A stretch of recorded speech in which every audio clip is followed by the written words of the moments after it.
et ce qu'ils vont trouver dans la journée. Et c'est vrai qu'à chaque élection, le vainqueur fête la victoire. Mais là, ce qu'ils m'ont trouvé, c'est comme si une explosion, je ne peux pas dire une explosion sociale, parce que à la fois c'est mêlé le côté musical, etc. Et en même temps, il y a des, comment dire, un genre de souffrance cachée qui se peut tirer avec notamment le fameux slogan BLD. Donc, ce qui veut dire que pour moi, c'est comme on peut dire l'intensité, ça. L'intensité de qui, quand ça m'a dit, ça espèce d'amertume qui est là dans ce là, me dire Dieu merci qu'on a les élections. Parce que si partir dans l'élection, moi penser, tu pourrais les peuples qui pouvaient exprimer d'une autre façon, probablement un peu plus violent. Donc ça c'est une chose. Mais en même temps, ce que ça me fait en regardant, c'est que une élection dans une démocratie, c'est rappel à tout le monde,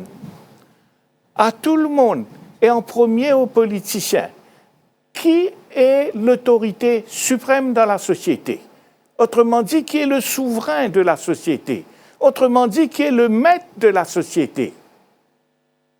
Et qui est le serviteur de la société, du souverain. Là, le peuple est venu élire qui? Le peuple, c'est le patron de la société en vertu de la section première de la Constitution. Dans toutes les démocraties, government of the people, by the people and for the people. Right. La première chose, c'est rappel. Et la deuxième chose, on vient rappeler aux politiciens qui vont gouverner le pays encore demain. Mais vous êtes là par notre volonté de peuple. On vous a nommé dans ce job-là. C'est nous qui vous nommons. C'est nous qui vous payons. Et tout ça se fait en vertu d'une constitution démocratique qui vient dire que vous nous représentez au Parlement parce que le peuple, 3 millions de Mauriciens, ne peut pas aller s'asseoir dans un Parlement. Donc, on a fait un système de représentation et vous êtes nos représentants. Et vous êtes nos représentants au Parlement pour faire quoi? Pour exprimer la volonté de qui? La volonté du peuple, votre patron, votre mandant. C'est nous qui vous donnons un mandat pour aller faire ce que vous voulez et on vous paye, donc vous êtes notre employé. Pour faire quel travail? Le travail que la Constitution dit. Vous devez aller au Parlement, passer des lois pour le bien-être des Mauriciens. Et ce n'est pas de votre volonté, il s'agit là. Même si vous avez un programme, le programme que vous nous avez présenté, que vous présentez au public, c'est un programme pour nous dire que c'est vous le plus qualifié pour aller gouverner, plutôt vous que votre adversaire. C'est ça le programme. Le programme est deuxièmement une espèce de contrat entre le peuple, l'employeur et son employé pour faire un travail précis, lequel travail a été validé par le peuple aujourd'hui. Enfin, plutôt hier. A été validé par le peuple. Ce qui fait, quand vous serez là-bas, messieurs les politiciens, d'abord, rappelez-vous bien que vous êtes là comme représentants de votre employeur, le peuple, le citoyen. Et deuxièmement, le travail que vous devez faire, c'est un travail dans l'intérêt public. Noren Siban, donc là, nous payons Banzimaz, circonscription numéro 8. Est-ce que la défaite de Pravin Jagnot au numéro 8 s'y apprend-nous? Pour vous dire franchement, la défaite ne me surprend pas. La défaite... Non, ce matin, quelqu'un me dit peut-être ça va être autour de 45, 47 contre 13, 14, etc. Moi, je lui ai dit, je pense à 60-0. Il me dit, numéro 8 aussi, 3-0, je dis oui. Pourquoi je dis ça? Parce que si je prends depuis, pour deux choses, hein, un pour des raisons, pour un calcul mathématique et un autre pour une raison que ce que le peuple a dû subir durant les 5 dernières années, aucun leader auparavant, que ce soit M. Jagannath, père, M. Ramgoolam, père et fils, personne n'a fait subir à la population ce qu'il a subi. Et je pense que, là, si j'énumère la liste, elle est trop longue. Et puis, je ne vais pas taper sur quelqu'un qui est déjà à terre. Mais le Mauricien, vous savez, quand on gouverne de façon autoritaire, en disant, moi, je suis le Premier ministre, je décide. Et puis, dans une espèce... Et en plus, même, ce n'est même pas lui. Hein. Tout à fait. On l'a vu. Ce qu'on vient d'apprendre maintenant, c'est que c'est même pas lui. Lui qui a été légitimé par le peuple pour décider, par le souverain, a passé son travail à quelqu'un d'autre. Donc Noren Sibon, excusez-moi, hein, mais comme on voit les images là, de circonscription numéro 8, donc ils vont nous commenter un petit peu ce qui peut arriver là-bas, parce qu'ils nous trouvent un leader, Pravin Jugnauth, qui a été décrié hein, pendant le mandat 2014 à 2019, tu appelles l'IN, passe par l'impôt, etc. Le public, tu choisis Anirudh Jugnauth comme un premier ministre. Après, il y a une transition. Il passe à Pravin Jugnauth. Et Pravin Jugnauth, dans une bataille à 3, il a 37% des voix. Et il rentre dans le Parlement. Il vient premier ministre. Et là, il finit légitimisé hein, dans l'élection 2019. Là. Et là, c'est qui... Nous bien aussi comment se cause un peu qui peut arriver maintenant après sa victoire 60-0 là, parce qu'il y a une quantité quitteuse qui, comment dire, apparaît un petit peu en fin de cycle. Et je peux dire ça qui fait parce qu'il nous trouve une figure qui peut débouter le podium et qui peut atteindre ce résultat et paraît qu'il fait sensation dans le numéro 8 et il pourrait rester dans l'histoire comme celui qui a fait tomber Pravin Jugnauth. Et quand on parle de succession, c'est un débat non qui vient, mais cause bien sûr dans les choix d'Amri. D'accord. C'est vrai. Vous suivez quand même dans les choix Oui, j'ai vu j'ai pas vraiment suivi à fond. C'est quelqu'un qui maintenant qui commence à se faire connaître du public. En général, peut-être le public de numéro 8, etc. Je vois c'est quelqu'un de jeune et donc il a l'avenir devant lui. On va voir maintenant, déjà, c'est une première épreuve de faire tomber le leader de la partie adverse. C'est déjà un galon. Allons voir maintenant les choses, l'avenir s'ouvre devant lui. Allons voir ce qu'il va faire. Maintenant, s'agissant de la façon, l'ancien Premier ministre s'est retrouvé avec les mains, le pouvoir à la main. Comment ça s'est passé? C'est vrai qu'il y a eu d'abord l'épisode de la passation du pouvoir de Sir Anirudh à lui, mais ça, c'était une tricherie constitutionnelle, qui a été faite devant les yeux de tout le peuple souverain. Et ne croyez pas, et je dis ça aux politiciens, pas croire que le peuple peut trouver vous. Le peuple peut trouver, le peuple peut comprendre qu'il fait parce qu'on a des journalistes indépendants dans le pays. C'est pourquoi je salue très bas ce travail-là, de journalistes indépendants. Regardez ce qui s'est passé. Ça, je fais une petite digression. Le Parlement a été complètement paralysé par la décision du gouvernement de mettre quelqu'un totally unfit for the job à la place du speaker. Le Parlement a été paralysé. Et qui a permis au peuple de comprendre ce qui se passe? Ça a été les journalistes, ils sont les sentinelles du peuple, les journalistes indépendants, je parle. Ça, c'est une petite discrétion. Lorsque Anirudh Jugnauth, maintenant, d'après ce que je comprends en écoutant les divulgations de Moustache Leaks, c'est qu'il a été un peu poussé vers la sortie par des membres de sa famille. Par des membres de sa famille. Et par conséquent, c'est comme ça que le fils s'est retrouvé au gouvernement. Mais donc, c'est d'abord parce que le père l'a confié le pouvoir. Il a eu les 2 ans du premier mandat. Maintenant, au deuxième mandat, les gens ont regardé Anirudh pour lui faire confiance pour son fils. Moi, je crois que si Anirudh Jagannath n'était pas présent et partie prenante de la dernière campagne, je ne pense pas que le fils par lui-même aurait gagné une victoire comme il a gagné. Right. Maintenant, aujourd'hui, qu'est-ce qu'on voit? Anirudh Jagannath n'est pas là. Et par conséquent, la base qui fait confiance à Anirudh Jagannath, le 4-14, c'est ça la base du MSM, le 4-14. Mais le 4-14 a tourné le dos à son fils. Alors, moi je dis la présence d'Anirudh Jagannath qui a permis au fils d'avoir le pouvoir. Et le fils n'a pas su exercer lui-même le pouvoir, quelqu'un d'autre l'a exercé à sa place.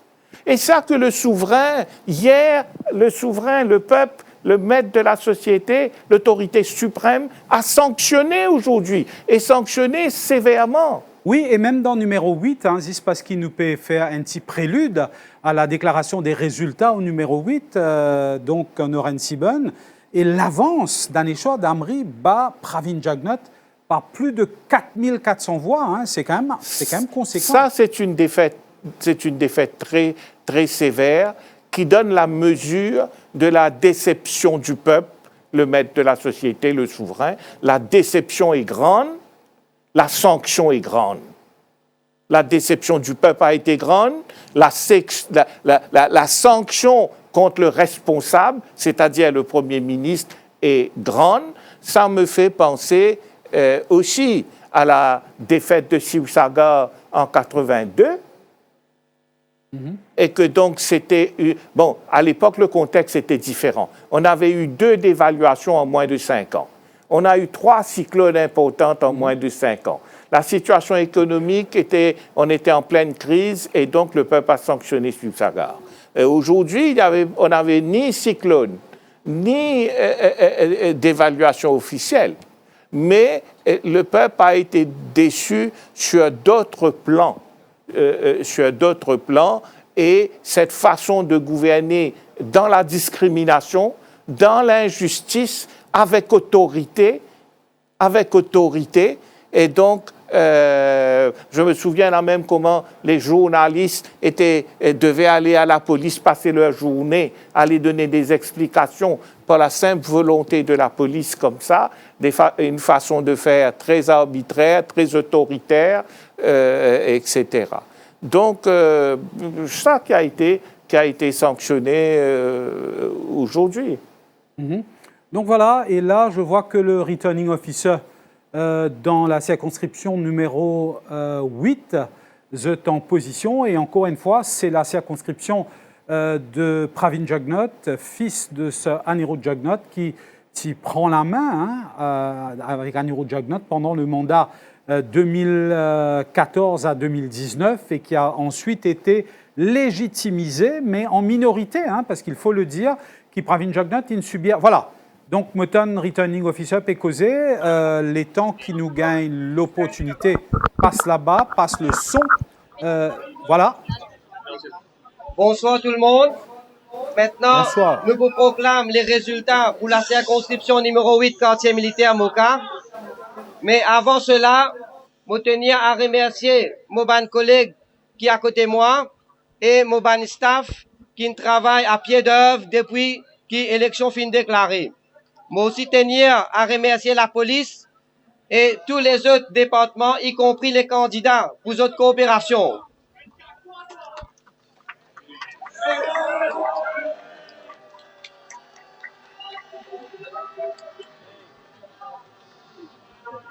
Alors maintenant, je déclare le résultat en ordre, à partir candidat numéro 1 jusqu'à candidat numéro 41. Candidat numéro 1, Balgobinda Sanan, also known as Deepak, 14 595. Bani Rajkumar, 132. Bihari Girish Raj, 73. Bhajan Raja Singh, 71. Kandasomi Sivaraman, 79. Damri Daneshwar, also known as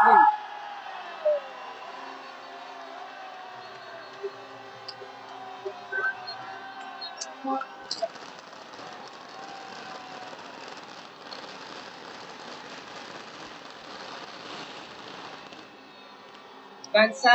821 voix. Henri Denis, 452. Doman Mohamed Sajid, 1465. Elapa Sandip, 84. Fulchan Randia, 83. Fulesa Ansraj, 26.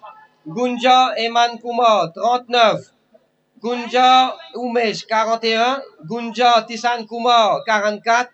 Ashnu Mohammad Malik, 174. Jafou Sohail, 51. Jagmohan Singh Nitish, 126. Jagnat Pravin Kumar, 17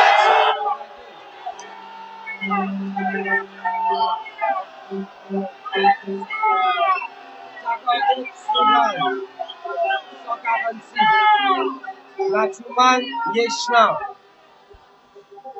177. Lachmanen Ravindrasen, also known as Lovin, 13 918. Maruti Nadan Vijayan, 34.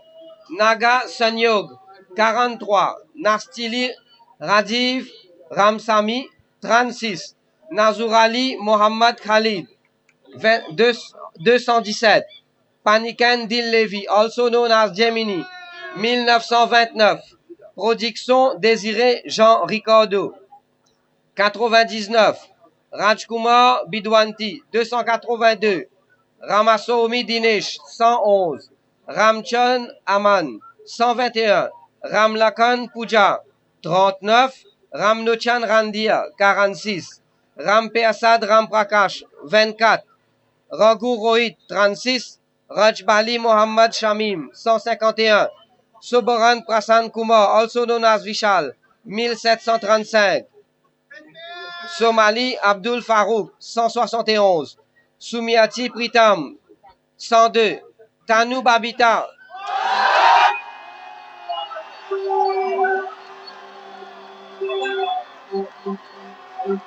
22 900.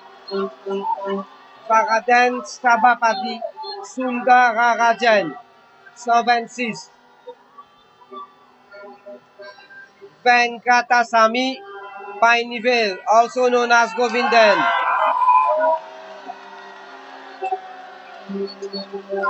21 308.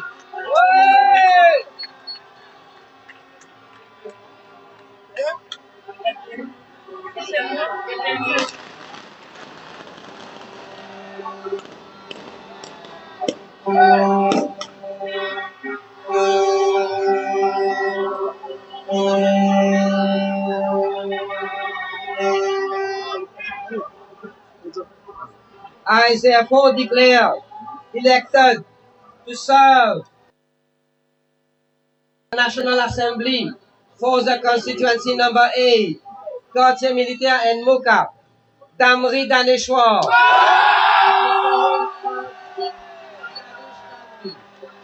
Tanu Babita, Sami Painvel, also known.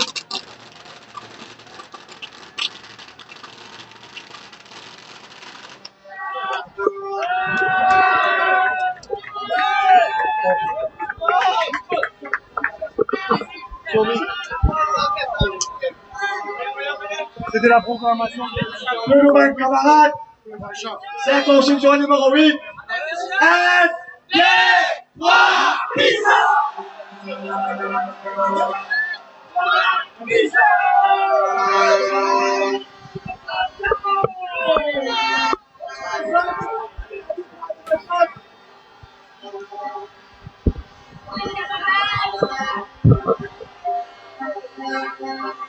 Merci, merci les mecs pour choisir liberté.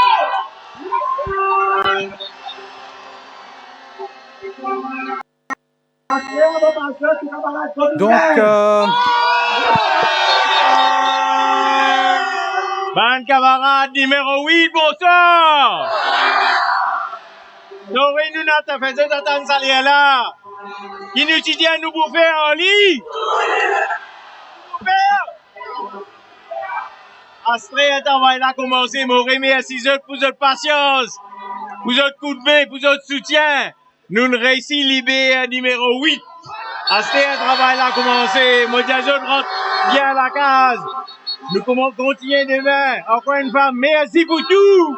Tout ma militants, tout votre travail, SND et résistance alternative. Nous venons un travail excellent. Et reste avec nous pour ça 5 ans qui fait venir là. Nous dresse sa circonscription là. Nous dresse ce pays là. Merci, mes camarades.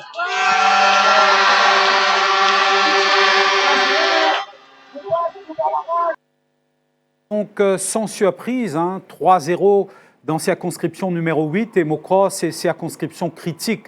Quand nous avons atteint le résultat pour nous confirme 60-0.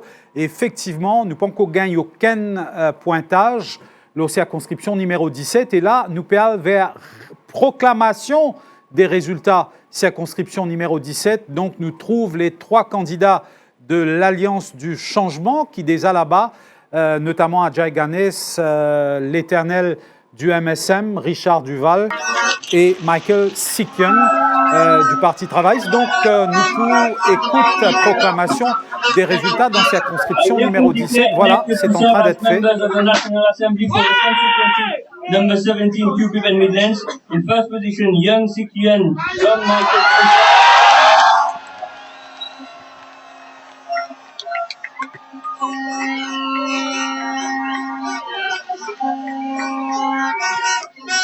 In second position, Duval Christian Harold Richard.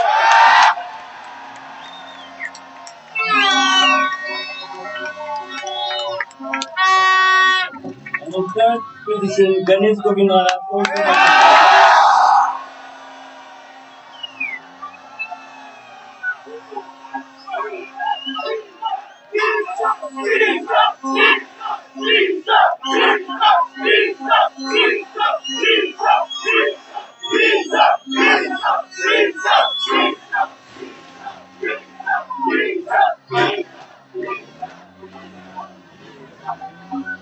Thank you. I'll leave the stage to the elected members.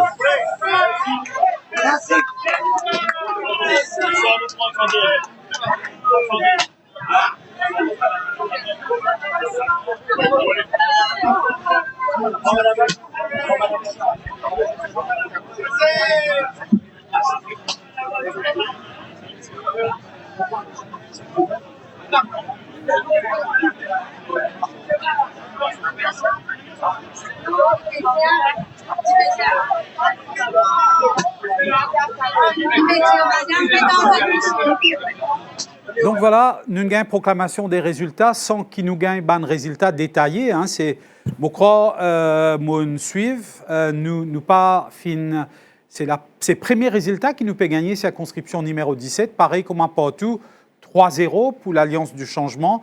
Et je crois que c'est Richard Duval qui est sorti premier là-bas, qui est sorti en tête de liste, suivi de Ajay Ganes et de Michael Sikian. Donc, je peux attendre de la régie, je demande à l'équipe de la régie de m'envoyer les résultats détaillés une fois qu'ils ont gagné. Et aussi, non, là pour circonscription numéro 8, nous peine tendez, nous peine vraiment tendez résultats en détail, surtout résultats Pravin Jugnauth. Mais c'est moi, nous connaissons qui, Daneshwar Damri, gagne 25 821 votes. Babita Tanou, 22 900 votes. 24 Assami, le candidat, 21 308. Et après, et non Pravin Jugnauth, mais Deepak Balgobin, il a 14 581. Donc, Daneshwar Damri, déjà, nous connaissons l'ingin batté, l'in Deepak Balgobin, pas plus que 11 000 voix. C'est quand même l'avance. Noren Siben, une avance assez conséquente, une raclée. C'est une sanction. Et la sanction est sévère. Et la sanction est sévère parce que c'est la mesure de la déception du peuple. Et que donc, ça explique l'écart qu'il y a. Et puis, il y a aussi peut-être, comme tu peux signaler, Prem, dans la personnalité de M. Damri, quelque chose qui a un appel aux citoyens. Il y a peut-être quelque chose en lui, les mois, les années à venir va nous dire. Et donc, il y a peut-être quelque chose en lui qui fait que le peuple sait reconnaître quelqu'un avec qui il pense avoir un avenir. Parce que vous avez mis beaucoup d'emphase. La dernière fois, vous avez fait un discours très passionné sur le plateau de Radio Plus. Tout le monde en parle, tout le monde en parle. Merci. Noren Sibon, gentil, vous avez dû avoir des échos, vous aussi, n'est-ce pas? Je n'ai pas vraiment Vous n'avez regardé pas commentaires. mâché vos mots. Et vous avez mis beaucoup d'emphase sur la relève. Oui. Vous avez mis beaucoup d'emphase sur la relève. Est-ce que vous trouvez en Daneshwar Damri quelqu'un qui peut incarner cette relève? Mais je vois là, il a pris le bon départ. Il a pris le bon départ, première chose, en faisant tomber le chef de la partie adverse. Et ce n'est pas donné à faire tomber un Jagannath à la campagne. Il l'a fait. C'est la première chose. Et la deuxième chose, le score qu'il fait pour une première tentative, je pense. Dès sa première tentative, il fait des scores très, très enviables, ce qui veut dire qu'on voit en lui un potentiel. On voit en lui un potentiel. Donc, il a ces deux choses-là. Maintenant, il est élu. Bon, ça veut dire qu'il a un capital de confiance du peuple. Il est jeune. Et donc, il incarne la nouvelle génération. Et l'avenir appartient à la nouvelle génération. Et que donc, ce sera à lui de jouer maintenant. Mais je crois qu'il est bien placé. S'il a des ambitions de devenir un leader, et que donc, il a les outils en main pour faire le travail et convaincre le peuple, comme je vous dis. Ici, le peuple l'aime déjà, et un premier signe, et que donc, maintenant, il faut qu'il obtienne, si vous voulez, plus de confiance du peuple comme un employé qui cherche à obtenir la confiance de son patron. Et voilà, il prend son bain de foule, Daneshwar Damri. Oui. Daneshwar Damri, l'énigmatique Daneshwar Damri, parce qu'on a beaucoup entendu parler de lui, l'ami proche de Navin Ramgoolam. D'ailleurs, pendant la maladie de Navin Ramgoolam, quand il était atteint de Covid, c'est lui qui avait accompagné Navin Ramgoolam pour son traitement en Inde. Donc, il a une espèce de rapport avec le leader du Parti Travail, ce qu'on n'arrive pas bien à cerner pour le moment. Et je pense qu'il va se révéler dans les jours qui viennent. Et là, nous voyons des scènes de liesse à la circonscription numéro 8, quartier militaire Moka, et les gens qui sont en train de prendre Daneshwar Damri, los Zeppel, et probablement pendant un très grand défilé. Là, c'était des scènes de liesse, le podium, depuis que ça annonce résultat. Et ça c'est la cour de l'école, moi supposé. Et Deo, bizarre, encore un beaucoup plus grand la foule qui peut atteindre, parce qu'en général, quand un leader tombait dans une circonscription, c'est quand même un événement. C'est un événement. Je me souviens toujours quand SSR était tombé en 82. C'était un monument qui tombe. C'était un monument qui tombe. On ne peut pas. Le vainqueur doit se réjouir. Ce n'est pas évident de faire tomber un SSR, de faire tomber un Anirudh Jagannath. Et donc, chapeau au vainqueur. Chapeau au vainqueur. Il y a une chose que j'ai envie de dire, c'est que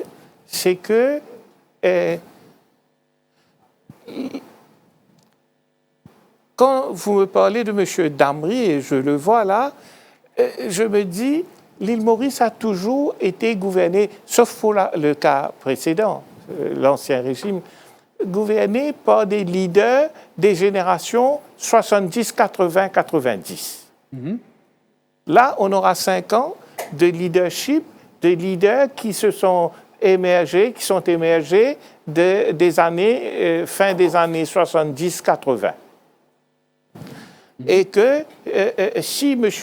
Damri, lui, fait ses preuves, ça tombe bien parce que l'île Maurice a besoin d'être gouvernée par des générations des années plus récentes, des années 2000.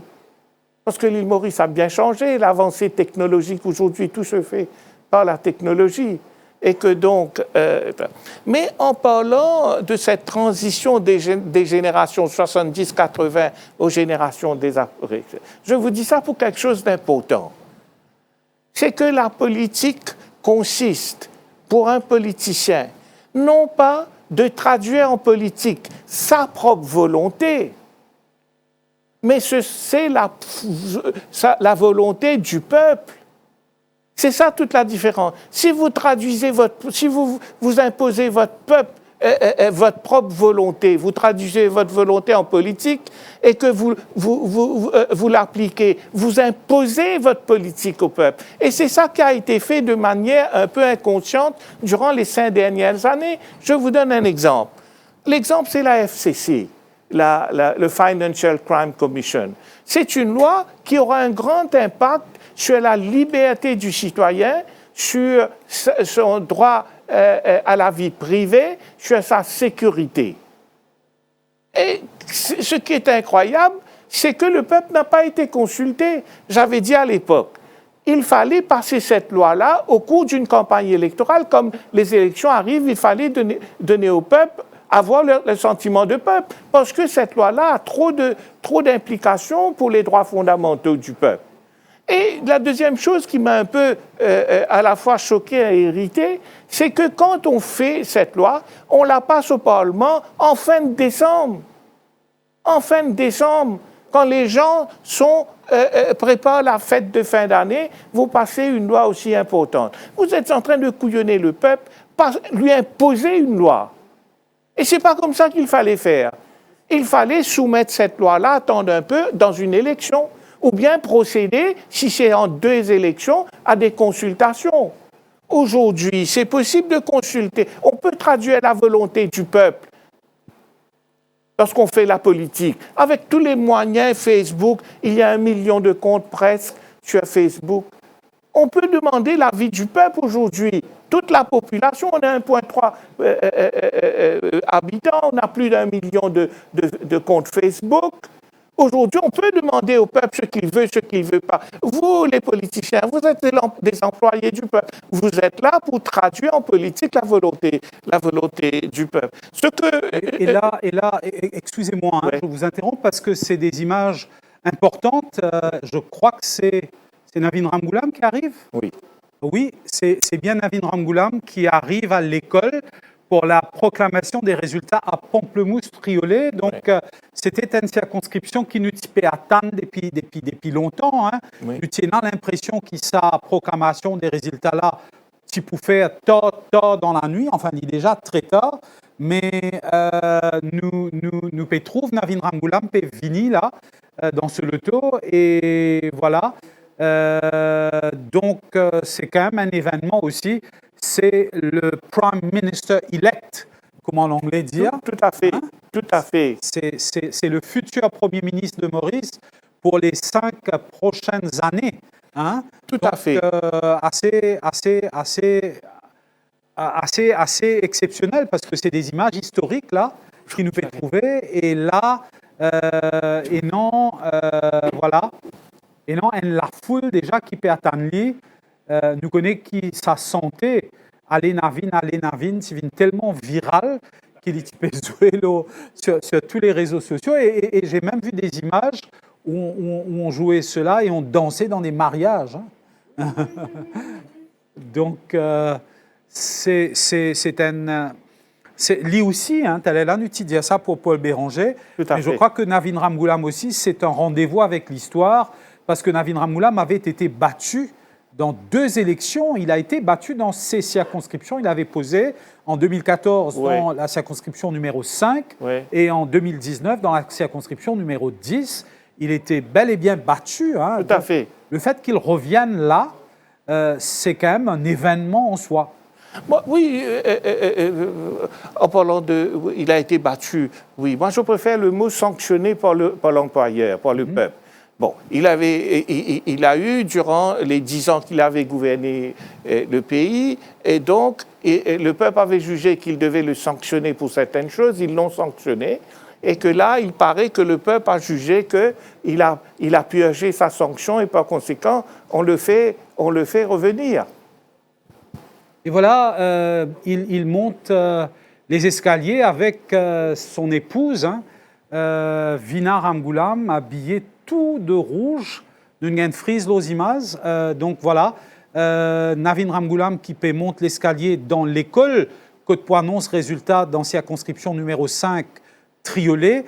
Navin Ramgoolam qui lit aussi comment Paul Béranger, c'est un rendez-vous avec l'histoire. Paul Béranger qui lit, il continue est élu, mais c'est moi, il n'est pas fini dans le gouvernement pendant maintenant presque 20 ans. Donc en 2025, ça va faire 20 ans. Donc c'est probablement le dernier mandat de Navin Ramgoolam et de Paul Béranger, même si ce n'est pas encore dit officiellement. Tout à fait. Sibon, donc il est très probable que ça va être sa dernier mandat pour Paul Béranger, pour Navin Ramgoolam. Tout à fait. Maintenant, deux choses. Une première chose, c'est qu'ils ont peut-être, leur passage dans l'opposition leur a donné le temps de la réflexion. Et qu'en arrivant aujourd'hui, après 10 ans, 20 ans de réflexion, il arrive avec une autre maturité. Ça, c'est une chose. La deuxième chose, c'est que maintenant, c'est un peu le dernier mandat. Ils vont travailler que pour laisser leur empreinte sur l'île Maurice, pour que le peuple se souvienne d'eux pour après, pour rentrer dans l'histoire. Je ne pense pas, des fois, il y a certains dirigeants dans des pays, qu'on voit, ils viennent au pouvoir pour devenir des milliardaires, quitte à voler les ressources du peuple. Alors, quand on est comme ça vers la fin de sa vie et qu'on gouverne, on n'a rien, on n'a pas d'ambition, on n'a pas d'ambition matérielle non plus. À ce moment-là, on peut prendre des actions qui sont nécessaires, courageuses pour le pays, quitte à sacrifier l'impopularité.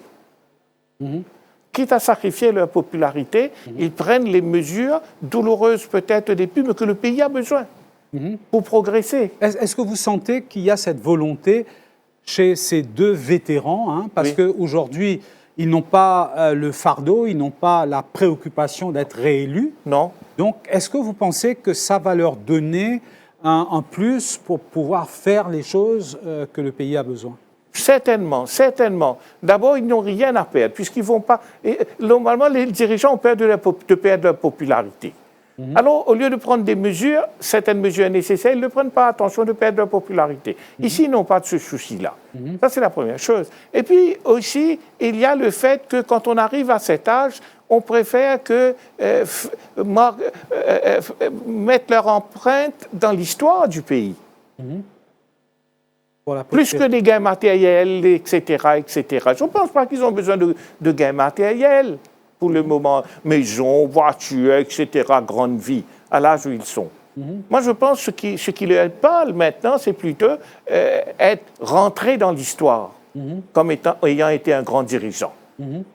Alors, pour ces deux raisons-là, ces deux motifs-là, à cet âge, je pense que ce sont les deux motifs les plus forts qui peuvent les pousser dans la direction de faire de leur mieux pour l'intérêt de l'île Maurice. Et puis, regardez bien comment le peuple vient vers vous, le témoignage d'affection du peuple. C'est pourquoi je ne comprends pas comment des leaders peuvent trahir un peuple, peuvent les faire souffrir. Regardez ce peuple-là, comment il vous donne son affection, comment il vous donne sa confiance.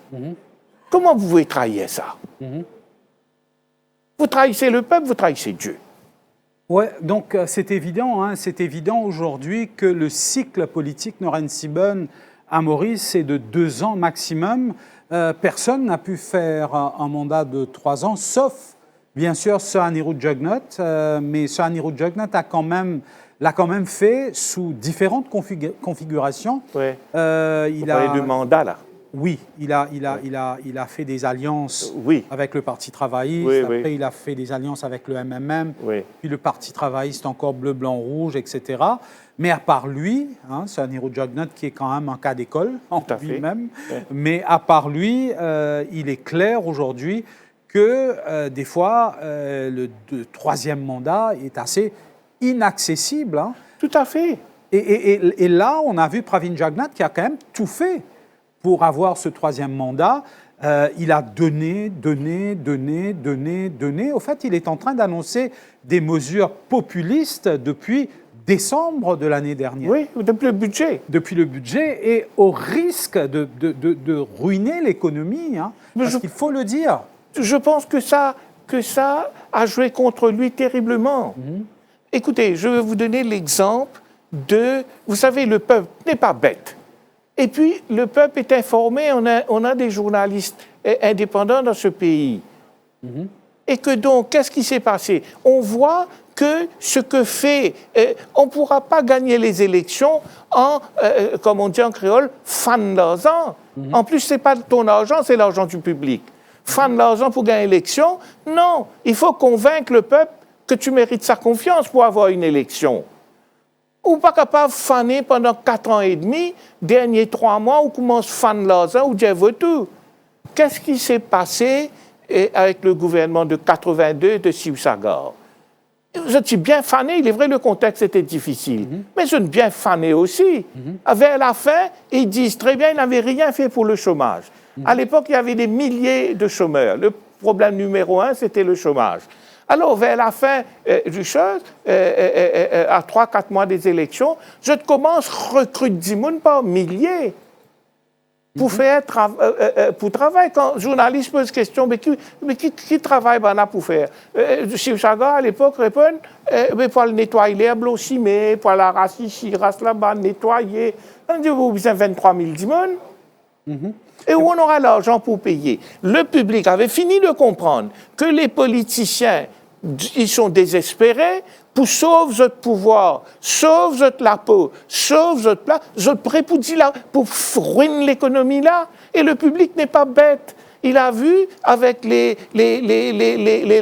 la politique fan l'argent, allocation à gauche, allocation à droite, et que donc, peut jouer que l'avenir les peuples. Je pour finir aller, pour aller jouer, je banne tous leurs gens qui sont coquins, dans les autres pays amènent une vie de château, comme c'est le cas pour plusieurs pays, dont le Sri Lanka et d'autres, la Grèce. Et donc, les peuples pourraient trouver avec une caisse vide dans la misère. Et moi, j'espérais justement qu'il y ait un courage, passe à la loi là, mais un changement constitutionnel là, pour limiter le mandat du Premier ministre à 2 ans.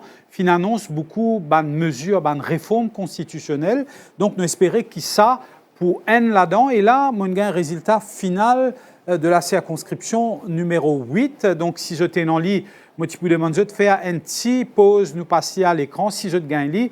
Tandis qu'en ce moment, nous donne la pétarade, enfin, nous trouve la pétarade dans la circonscription numéro 10. Donc, moi, espérer, voilà. Donc, Daneshwar Damri, loin devant, avec 25 821 voix. Babita Tanou avec 22 900 voix.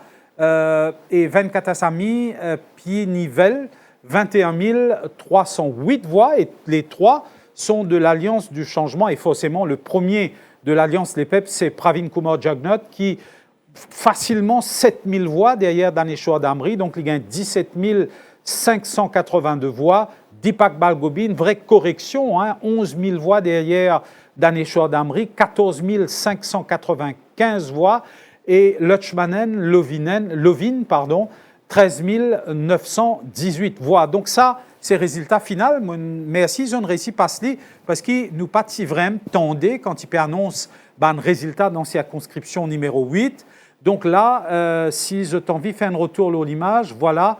Donc, winners, les top 6 candidats, je peux repasser. Donc, si je t'envie de faire un retour sur image, circonscription numéro 10, circonscription qui le Premier ministre a devenir Navin Ramgoolam délaissé pour retourner dans ce fief du numéro 5, là-bas, circonscription numéro 10, que nous perdons avec beaucoup l'intérêt pour comprendre qui n'arrive M. Vikram Ardeyal. M. Vikram Ardeyal qui a été sanctionné et qui a été viré le Premier ministre. Et là aussi, Motipudiaou Noren Siban, c'est une des gros raisons qui, selon moi, parce qu'il est aussi un éditorialiste et mondialiste souvent, c'est une des bonnes raisons pour penser qui fait la sanction a été aussi sévère que ça. Le Premier ministre sortant, Pravin Jagnot, l'y penser, l'y capable de prendre une action comment mettre un ministre dehors sans venir expliquer Dimoun qui fait. Mais c'est exactement ça. C'est la sanction qu'il subit aujourd'hui. Ce n'est pas la sanction contre sa personne uniquement. Son type de gouvernance. Aujourd'hui, c'est quoi? On ne peut pas, comme là, vous proposé M. Adoyal pour être ministre, le peuple a payé, l'a nommé. Mais vous ne devez pas une explication à l'employeur, au patron de la société? Non. Je vais vous dire pourquoi il ne sent pas qu'il doit donner une explication. Parce que dans sa logique, c'est le politicien. La politique, c'est traduire la volonté du politicien. Et non pas traduire la volonté du peuple. Donc, il est dans une logique de la gouvernance autoritaire. Traduit en créole, content, pas content, moi qui se décidais. Et comme ces ministres avaient dit il n'y a pas longtemps, government is government, government decide. Alors, vous faites quelque chose qui blesse le peuple. Là, vous vous foutez, excusez l'expression, là, comme si vous ne vous souciez pas du sentiment du peuple. Vous faites des choses qui insultent l'intelligence du peuple. Vous sanctionnez quelqu'un et puis vous le reprenez. Et c'est comme dans l'affaire de... Et vous n'expliquez pas pourquoi. Mais c'est ça. Pourquoi? Parce que s'il a été sanctionné, c'est qu'il a fait quelque chose de grave. Et s'il a fait quelque chose de grave, je pense que le peuple a le devoir de savoir. Et puis après aussi, ce manque d'esprit d'équipe de la part du gouvernement de Pravin Jugnauth. D'ailleurs, ban rond-point Noren Sibon, nous trouvons que tout ban rond-point tient en orange. Oui. Il peine montrer ce ban les autres partenaires d'Alliance. Et puis aussi, sa manie de faire des conférences de presse pour expliquer les affaires d'État, faire des conférences de presse politiques au SunTrust. Tout à fait. Avec l'emblème soleil. Mais c'est ça. C'est entre mots, c'est un peu comme le roi soleil. L'État, c'est moi. Donc, il n'a pas fait la distinction entre d'un côté le parti et de l'autre côté l'État. Il a mélangé les deux et quand vous guettez dans la réalité, comment il a exercé sa gouvernance, c'est mêlé à la fois de sa volonté personnelle et d'autres volontés encore, sauf la volonté du peuple. Ce qui fait que, et ça c'est une tentation dans laquelle tombent beaucoup de gens, c'est mêler les affaires de l'État à leurs affaires personnelles et familiales. Et voilà, et là, c'est qui Jean-Luc Moutoussamy, journaliste, finrait nous au plateau. Malheureusement, nous très contents pour accueillir, d'anticiper les temps, comment l'y paraît. Donc, oui, voilà. Malheureusement, nous pouvons recevoir Jean-Luc Moutoussamy, 10 points typer les temps, parce qu'il nous peut clôturer l'émission. Jean-Luc Moutoussamy, bonsoir. Bonsoir, Monsieur Paul. Bonsoir, je suis ravi de rencontrer le président. Je suis très content d'être avec vous. Désolé pour avoir eu du bonheur, parce qu'il y a un retard au numéro 19. Ce n'est qu'à presque à 21h. Et ce n'est qu'à 21h qui annonce les résultats. Donc je disais bonsoir à toutes et tous et désolé pour ce retard. Merci pour l'invitation. Voilà, et comment c'était au numéro 19? Alors, c'est un peu comme partout. Ce qui est intéressant, ce qui est extraordinaire. Bon, on a 51 ans. Mon troisième 60 ça. Et 82, moi, petit. 95, moi, tu peux étudier. Et là, 51 ans, voilà, un professionnel. Mais ça, cette onde de bonheur qui traverse le pays, au-delà du fait qu'il y a une onde partisane, puisque c'est un parti, une alliance qui gagnait. Mais ces hommes et ces femmes, ces Mauriciens que j'ai croisés aujourd'hui, qui avaient un visage heureux, éclairé, heureux, parce qu'ils ont de l'espoir. Donc, tous ceux qui ont été élus aujourd'hui, tous ceux qui montent là, un numéro 17, comme on peut venir dans le taux, montent proclamation des résultats. Ce n'est pas juste un siège à l'Assemblée nationale qu'ils ont gagné. Ils ont gagné une responsabilité à ne pas décevoir. Tout à fait. Parce que cette élection de 2024, contrairement, je pense, aux autres élections, sous votre correction, c'est une élection que le peuple indien, gouvernement dans nous la main. Gouvernement dans nous la main. Oui, c'est ce qu'il nous rend si bon. Il dit, au fait, moi bien rappelle, c'est qu'il nous rend si bon. Il dit, explique-nous le principe de la Constitution qui dit que c'est le peuple qui est souverain et Maurice, c'est qu'il nous fait, nous prend sa pouvoir-là, nous met ça dans la main un souverain. Au fait, le gouvernement Pravin Jugnauth ne régnait comme un monarque. Tout à fait. Le pays, et moi pensais, c'est le plus gros problème, au fait. Oui, la gouvernance autoritaire. Oui. Alors, aujourd'hui, moi, c'est numéro 8, parce que pour moi, l'information se trouvait au numéro 8. Et on a le numéro 8, et on observe un homme seul, même s'il était entouré de gens, mais il était seul dans sa défaite. Et on trouve l'île levé, vient vers nous de manière très digne. Et ça, j'aimerais vraiment, même si on entend ce qu'on entend, on peut crier tout ça, ce qui est normal, hein, vainqueur, célébrer. Pravin Jugnauth est venu concéder la défaite de manière très digne. Tout à fait. Avec des mots pesés. Il jette la responsabilité sur qui que ce soit. D'ailleurs, on posait une question. Il pas une élection truquée. Voilà, on essayait une follow-up question. On dit à qui est-ce qu'il a attribué sa défaite-là? L'inguettement, il dit moi, nous pouvons ça après. Donc, il reconnaît cette défaite, il accepter la défaite, et ça lui aider dans l'acceptation globale des partisans. Tout à fait. Donc ça, on trouve ça d'une très très grande maturité. Oui. La manière dont le Premier ministre sortant, il vient reconnaître et vient dire ce man partisan, mon accepté lui, je bizarre accepté. Tout à fait.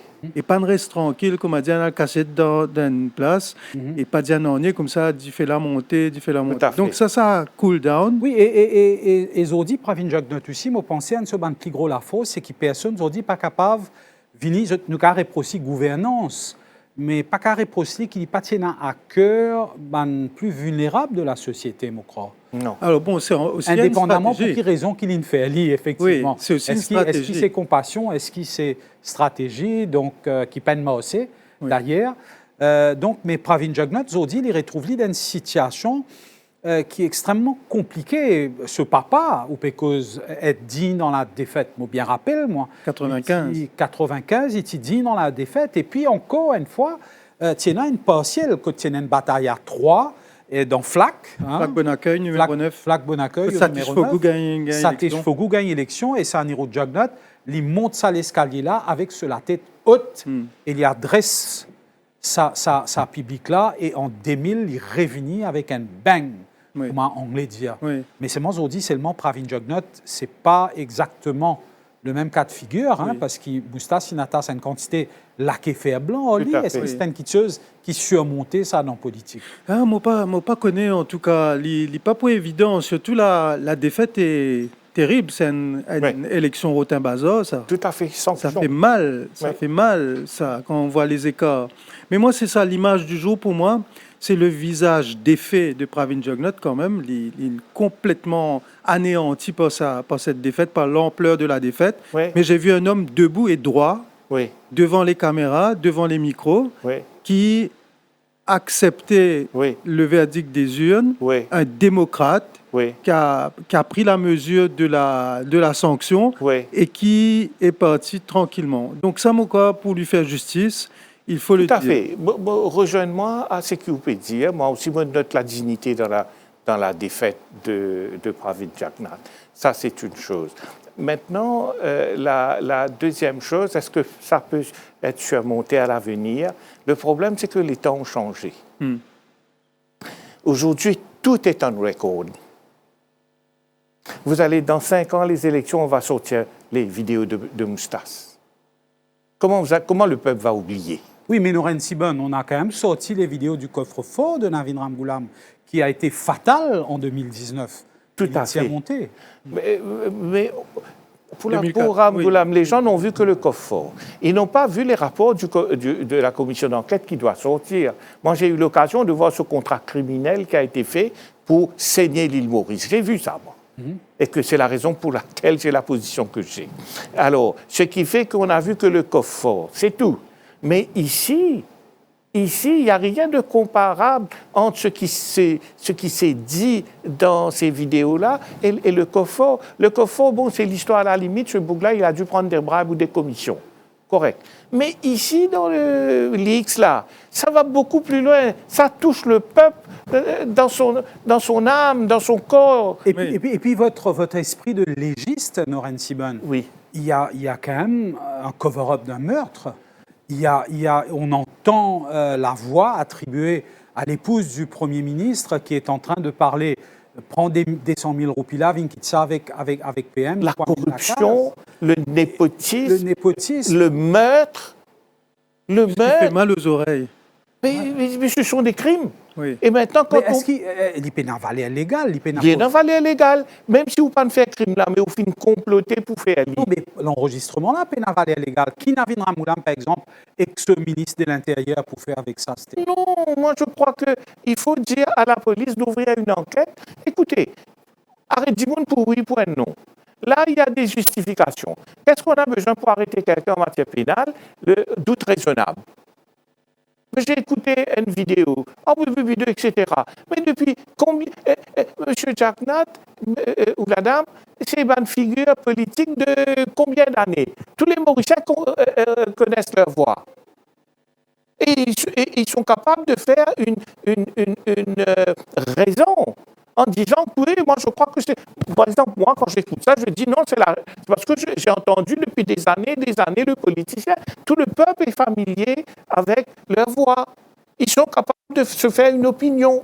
Donc moi je crois qu'il y a le reasonable suspicion. D'autant plus que, par exemple, lorsqu'on dit quitte l'enveloppe des 100 000, etc., et puis vous voyez la personne qui a donné l'enveloppe et la personne qui a reçu le contrat. Mais vous comprenez ce qu'on appelle le circumstantial evidence. Maintenant, la police, il faut travailler intelligemment, va chercher ce lien-là entre l'enveloppe et le contrat. Ce sont des pièces de puzzle qui sont Tout à fait. Mais il faut avoir, et c'est une des grosses failles de l'île Maurice, au niveau de l'enquête. Trop beaucoup d'enquêtes, pas peut aboutir à Maurice. Oui. Et quand l'enquête n'aboutit pas, c'est la justice qui échoue. Parce que sans l'enquête, en matière pénale du moins, il n'y a pas de justice. La justice dépend de l'enquête. Si vous tuez l'enquête, vous tuez la justice. Alors, ce qui fait que Maurice doit faire une attention. Il doit refaire tout de A à Z dans notre système d'enquête. Il y a trop de pouvoir entre les mains de l'enquêteur, si bien que il peut à la fois faire prendre des sous de bribe et puis faire coupable, innocent, coupable, amener la cour. Alors, ce qui fait, il faut réglementer tout ce pouvoir que l'enquêteur a, tout ce pouvoir que la police a, et donc pour éliminer les cas de possible corruption, etc., et chercher intelligemment le vrai coupable. Aujourd'hui, on a un système d'enquête vieux de plusieurs décennies, voire de siècles. Oui. Il faut une refonte de la police. L'institution qui a besoin d'une refonte immédiate, c'est la police. Elle est pourrie. Et tout le monde l'a bien. Et moi, je crois les sanctions qui a pesé sur M. Jack Nat est aussi la sanction, les reproches que lui fait le peuple sur sa police. Les reproches que lui fait le peuple sur le Parlement, la façon dont le Parlement a été présidé aujourd'hui, qui a tué le débat démocratique. Les contrats ont été attribués, etc. Voilà. On lui a fait payer pour toute cette défaillance d'un ministre. Un ministre de l'Éducation met un programme, extended programme, son taux d'échec c'est à 97 points et quelques, 98. Et vous êtes le chef. Ce ministre-là est payé vis-à-vis le peuple. Vous le laissez en fonction, vous l'imposez au peuple. Le peuple est obligé de la payer, de la garder dans sa fonction, alors que les résultats montrent objectivement qu'elle est incompétente. Donc voilà, excusez-moi, c'est une belle discussion. Et je pense que c'est une discussion qu'il va falloir continuer à avoir. Mais juste, on me signale qu'il va falloir conclure l'émission là, avec un récapitulatif de tous les résultats. Donc, en seconde, c'est juste Jean-Luc Moutoussamy ou Fek Vini. Jean-Luc, une dernière impression. Nous avons l'impression, une dernière question, s'il vous plaît. Jean-Luc Moutoussamy, Zodi, quand nous avons la rage avec qui les pépines votaient là. Ou l'équipe possède la rage si nous pas faire vite. Ouais, on a pas moi faire vite. Oui. Donc, une dernière petite question, mon envie de poser cette question-là. Oui. Donc, Zodi, quand nous avons un slogan qui va scandé dans la cour l'école, même dans l'école quand on peut voter, ça la rase là, comment dire, nous avons l'impression qu'il va soif de sang. Si vous pouvez attendre qu'il y ait une sanction, vous êtes fatigué, impunité, est-ce que vous pensez qu'il peut dicter quelque chose dans le mois qui peut venir pour ce nouveau régime-là? Moi, je pense qu'il y a des gens qui peuvent envie de respirer, recommence à respirer. Vous connaissez, pendant ces 5 semaines-là, nous nous senti qu'en fait, tout ce qui nous tendait étouffe nous non seulement dans le choc, dans la peur, mais aussi dans la honte. Oui. Et j'ai envie qu'ils gagnent l'occasion, qu'ils lavent ça. Oui. Qu'ils aient l'opportunité-là de nous tourner la page. Et je pense que dans cette rage-là, pareil, comme un monde passe, fait une galopine 100 mètres, il passe sa bite là, il criait. Mais après, tout calm down. Moi, je pensais demain matin, tout Mauricien pourrait trouver ensemble, comme avant. Nous pourrions recommencer à construire ce pays-là. Mais il fallait tourner cette page et chacun va tirer les leçons qu'il a tirées de ces élections exceptionnelles. Je pense qu'on ne connaîtra pas 2024 une autre fois. C'est quelque chose qui sort de l'histoire. Et je pense aussi que des chercheurs au niveau international devront se pencher sur ces élections où finalement le Premier ministre s'est retrouvé face à un adversaire invisible. Tout à fait. Invisible. Donc voilà, le Premier ministre s'est retrouvé devant un adversaire invisible. Et Mokro, c'est un peu la difficulté que le Premier ministre finit de gagner sa élection-là. Il s'y paraît un petit peu overwhelmed, dépassé par les événements, pas trop connu comment bouger à Michel Moustas, un petit coup AI, un petit coup c'est ferme l'Internet, nous n'étions pas nous capables de bloquer. Mais en tous les cas, c'est très intéressant pour suivre comment le nouveau gouvernement pour sortir ça va fardeau qui est là parce qu'il y a un 14e mois peut venir là dans quelques semaines. Donc il peut y avoir quelque chose extrêmement compliqué. Puis l'économie, nous pouvons guetter comment tout ça là peut arriver. Donc voilà, nous faisons un récapitulatif dans la circonscription numéro 1. En tête de liste, Fabrice David, Navarre, Marie-Ariane en deuxième position et Kougan Parapen de Résistance et Alternative. Donc de 3 candidats, encore une fois, de l'Alliance du Changement. Je ne vais pas vous dire l'Alliance du Changement, je vais dire c'est le coup.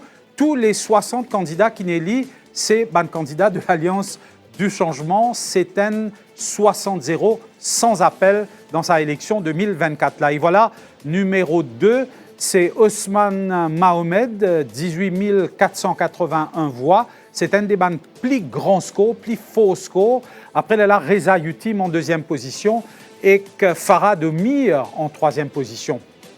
Noual dans candidat dans circonscription numéro 3. Et là, un des candidats qui réalise le plus bon score, le plus gros score dans sa élection-là, si je ne me pas trompé, il tourne autour de 78% des voix dans sa circonscription-là, Ishan Jumon, quelqu'un qui a été très, très actif, normalement dans le domaine du journalisme, très présent, au terrain et dans la presse, 18 648 voix, suivi de très près de Shakil Mohamed, qui lui, a beaucoup campagne contre lui dans sa élection-là. Il est quand même dans circonscription numéro 3. Comment Tipeatan réalise un très, très bon score. Après, il a suivi d'Adil Mia. Circonscription numéro 4. Circonscription numéro 4, Annabelle Savabadi, un confrère, consoeur, comment on appelle ça, Jean-Luc Mounoussami, ancien de Radio One. Donc, il sortit en tête de liste, suivi du leader de Résistance et Alternative, le syndicaliste Ashok Soubron. Et là, ce sera extrêmement intéressant de voir comment il peut comporter à ce là qui lit pour quand même qui manière dans establishment, dans parlement, qui met il peut comporter dans pouvoir et caserne Ludovic aussi de l'Alliance du Changement. Et puis ce qui est intéressant, bon, pas qu'on n'ait pas nous gagner l'occasion de montrer lui après, et non, comment appeler Joe Le Jongar avec Adrien Duval. Les points intéressants pour suivre, si pas Joe Le Jongar et Adrien Duval, tous les deux pour rentrer comme un best loser. Et là, il y a une place de leader de l'opposition en jeu.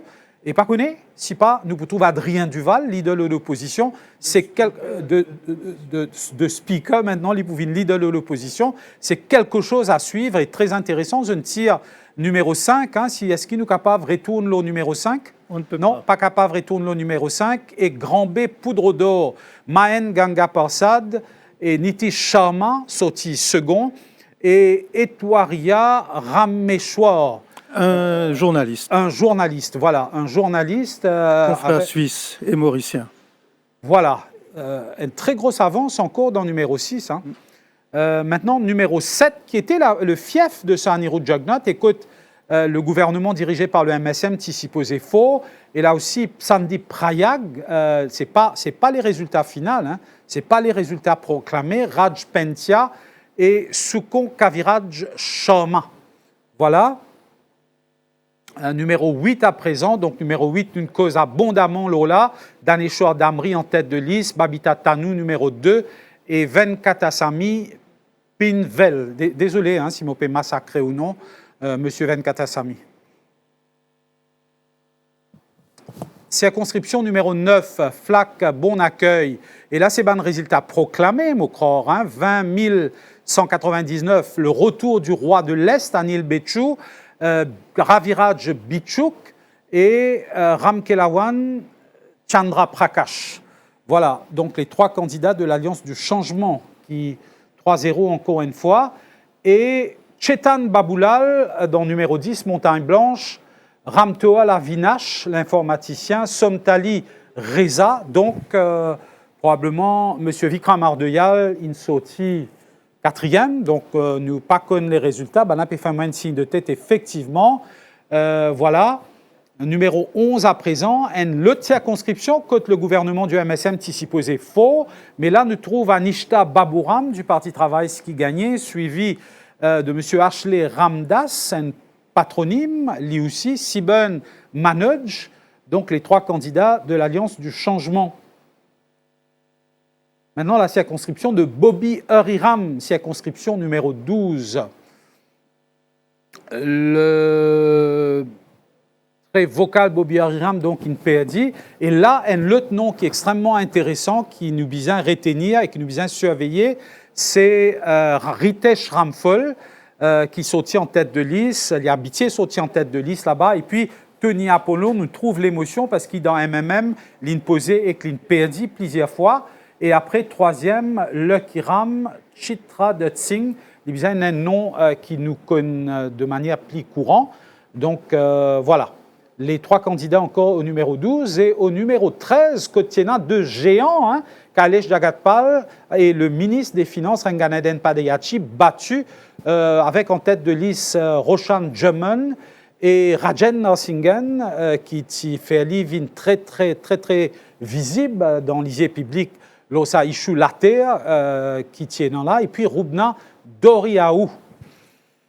Circonscription numéro 14, côté un lot géant tombé, un lot géant, Alan Ganou, qui gagne élection plusieurs fois là-bas, donc il est battu par Arvind Babaji, qui sortit premier, par Jagannath Sundar et Véronique Loïgovine, un des animateurs principaux des Nouveaux Démocrates. Le numéro 15, que candidat de l'Alliance du Changement réalise encore un très très gros score, je crois près 72-73%. Kushal Lobin ressorti en tête de liste après sa victoire en 2019, après Patrick Assiavaden qui a été le président du Parti travailliste pendant très longtemps, et Fauzi Alimon, pas très loin derrière. Donc, je bat Kailesh Jagatpal et Ranganaden Padeyachi. Numéro 16, Johanna Béranger qui confirme ce très grande entrée en politique avec une très grande victoire en 2019. Voilà, il reconfirme ça.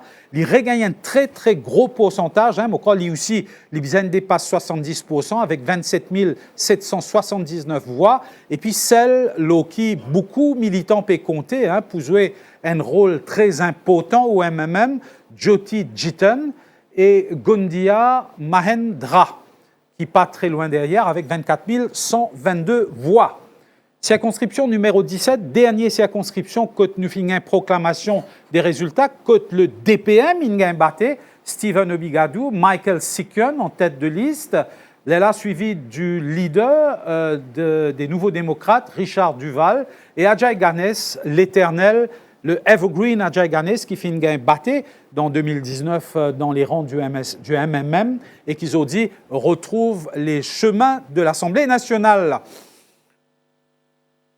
Et maintenant, le numéro 18, Belle Rose 4 bornes, côte le leader du PMSD tombé, Xavier Luc Duval, et que Arvin Boulel, l'autre géant de la politique, qui encore une fois réalise un très très bon score, probablement il dépasse 70%, 34 628 voix. Il dévance même ce colistier, hein, et Anctil, Stéphanie Anctil, de facilement 5000 voix.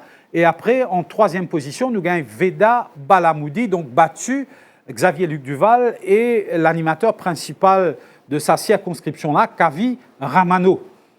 Circonscription numéro 19, le dernier des Mohicans, Paul Béranger, qui sortit en tête de liste pour la énième fois dans circonscription Stanley Rosil, suivi de ce confrère, de ce proche collaborateur, Deven Nagalingam, et le nouveau venu qui est un très très grand track record dans le tourisme, Sidney Pierre, avec 18 284 voix. Et puis finalement non, on a Rodrigue aussi pour aller. L'éternel, le Evergreen, incontournable, Rajesh Bhagwan, encore une fois, on est combien de fois une sortie tête de liste dans Beaubassin Petite Rivière, Rajesh Bhagwan avec 24 889 voix, suivi de Karen Fukyun et après Franco Kirin. Donc voilà, nous finissons avec toute une circonscription Mainland Mauritius. Et là, nous avons dans Rodrigue, côte en tête de liste, Colette Marie Roxana, 5380 voix, 81 voix, Francisco François, 5354 voix, Henriette Danette, 4997 voix. Il y en a 3 candidats dans Rodrigue qui est élu. 2. Donc voilà, non, je crois qu'il en existe 2. Hein. Donc élu Colette Marie Roxana et François Jean Francisco François. Donc voilà, nous faisons le tour de la question. Nous perdons voilà, un résumé, voilà, de l'Assemblée nationale, comment ressembler à cela. Donc, et non des OPR, des candidats OPR qui n'est élu de Rodrigue, sinon les 60, c'est les candidats de l'Alliance du changement, un résultat qui beaucoup pas typé à Tan, mais qui beaucoup typé à Tan, 60-0, le troisième 60-0 de l'histoire de Maurice, une date qui pourrait se graver dans l'histoire Maurice des élections du 10 novembre 2024, une élection qui sanctionne le gouvernement dirigé par Pravin Kumar Jagnat. Donc voilà, les résultats finaux, 63% des votes qui allent à l'Alliance du changement, lit quand même un petit peu moins que les élections de 1995, parce qu'il nous espérons d'un point de comparaison. Donc en 1995, l'Alliance Parti Travail, ça même, tu gagnes plus que ça. Donc, cette fois-là, je vais faire 63,33, mais c'est moi, il y a beaucoup de similarités entre les élections de 2024 et des élections de 2024. Voilà, donc nous arrivons à la fin de cette émission-là. Je laisse 30 secondes pour faire un petit summing up, Jean-Luc Moutoussamy. Vous pensez que ça a été 5 semaines extrêmement intenses, à la fois pour les candidats, à la fois pour les personnes, les électeurs, mais aussi pour les journalistes. Et moi, je suis content de dire une affaire, si on a 5 secondes, c'est que très souvent, dire qu'il y a un journaliste, je n'ai pas bien fait ce travail pendant l'élection, je fais circuler une fake news. Eh bien, dans cette élection de 2024, je ne pense pas qu'on ait des reproches à faire à des journalistes qui ont des cartes de presse dans ce pays. Et je suis très fier de dire que je suis journaliste et que mes confrères à Maurice ont fait leur travail correctement. Merci beaucoup, Jean-Luc Moutoussamy. Et à Stella, de nous des minutes pour... Oui, mon rejoindre totalement avec ce que dit M. Moutoussamy. Maintenant, j'espère aujourd'hui, qu'est-ce qu'on a vu? C'est la manifestation de la volonté du peuple, le souverain. Mais ce que j'invite les citoyens maintenant va s'ouvrir à la gouvernance du pays. Et ce que je veux, ce que je souhaite, et c'est que La gouvernance, c'est également dans la section première de la Constitution. C'est government of the people, by the people and for the people. Là, l'élection, c'est le government by the people. On a élu des gens qui vont représenter le peuple, the government by the people. Maintenant, le government for the people arrive. De ne pas oublier cet aspect-là. Il y a 3 aspects, cet aspect for the people. Ça veut dire quoi? Vous gouvernez dans l'intérêt du peuple, pas dans l'intérêt des groupes privés. Vous gouvernez dans le... Excusez-moi, je vous interromps. Donc, c'est qui nous peut trouver l'écran là. Côté gauche, hein, c'est pourcentage, et nous trouvons qu'il 63% à l'Alliance du Changement, 26% à l'Alliance Les PEP, et donc une analyse, hein, au fait, Motidiali, dans un mot éditorial, qui me pensait que l'Alliance Les PEP, le gouvernement du MSM, il glissait d'épisode 37% de 2019, je glisse par 10 points environ, donc c'est mathématiquement impossible pour qu'ils se gagnent cette élection-là. Et quand même, le résultat, quand même, honorable, hein, il y en a quelques-uns de l'Union Réforme qui fait un score pas mal, notamment le leader de Reform Party, Rochi Badin. Oui. Même Nando Boda, il fait un score honorable, et Patrick Belcourt et Krama Valaiden, donc je semble-t-il pas trop satisfait. Et puis, un dernier kitscheuse avant nous aller, moi, je suis content de dire oui, je dis ça off the top of my head, hein, dans numéro 4, l'écart paraît moins important. Donc, toutefois, nous sommes dans cette direction-là pour qu'on baisse loser, mais aussi les 2 candidats élus et pas élus à Rodrigue, hein, qui probablement pouvaient baisse loser, et dans ce groupe-là, toutefois, pour bien choisir le leader de l'opposition. Voilà, nous arrivons à la fin de sa couverture-là. Nous avec eux depuis plus de 12 ans. Hein, me remercier tout ça. Voilà, c'est un mime. Hein, et c'est Rakesh Guljori qui peut servir boulette et Pravin Jagnat qui peut manger boulette sous-sous.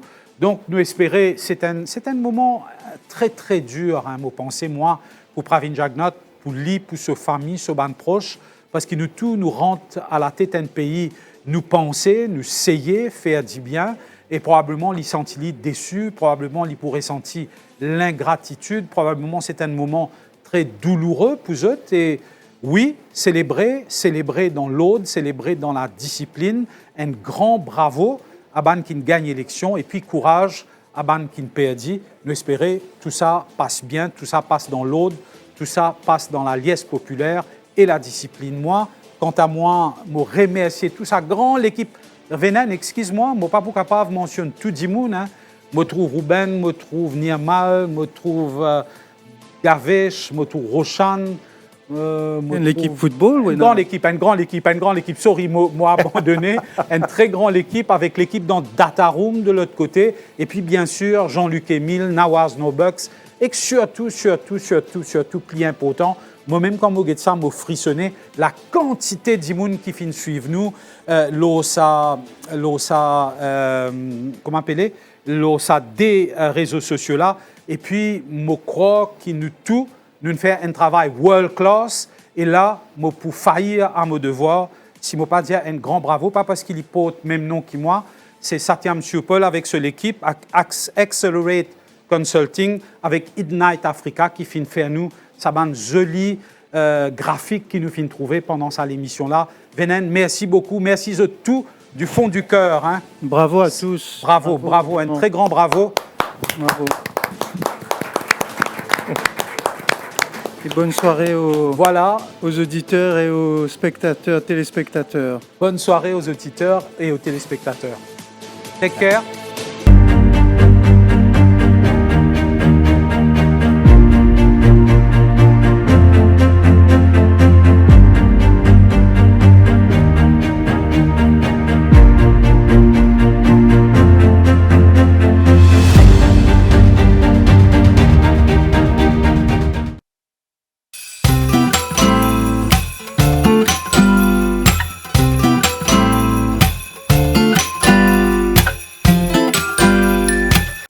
Nouveau l'assurance tierce extra de GFA Insurance. Li couvert portier adverse, mais aussi passagers ou véhicules. Li offert ou 5 dépannages, service expert gratis et même conseil légal gratis. Tierce extra et na extra l'avantage et li extra abordable. Appelle GFA Insurance, l'au 650 43 21 ou passe dans un de nos 25 bureaux à travers l'île.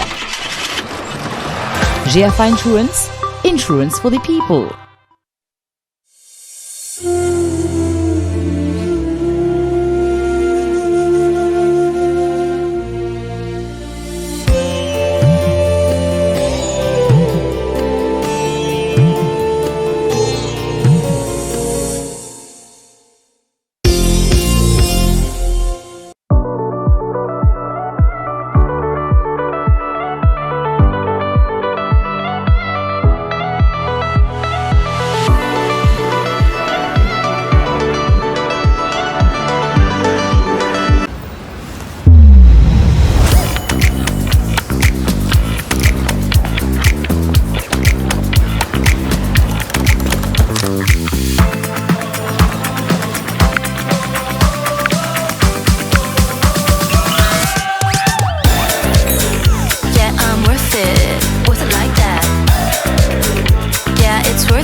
Made with love, spice and flavor.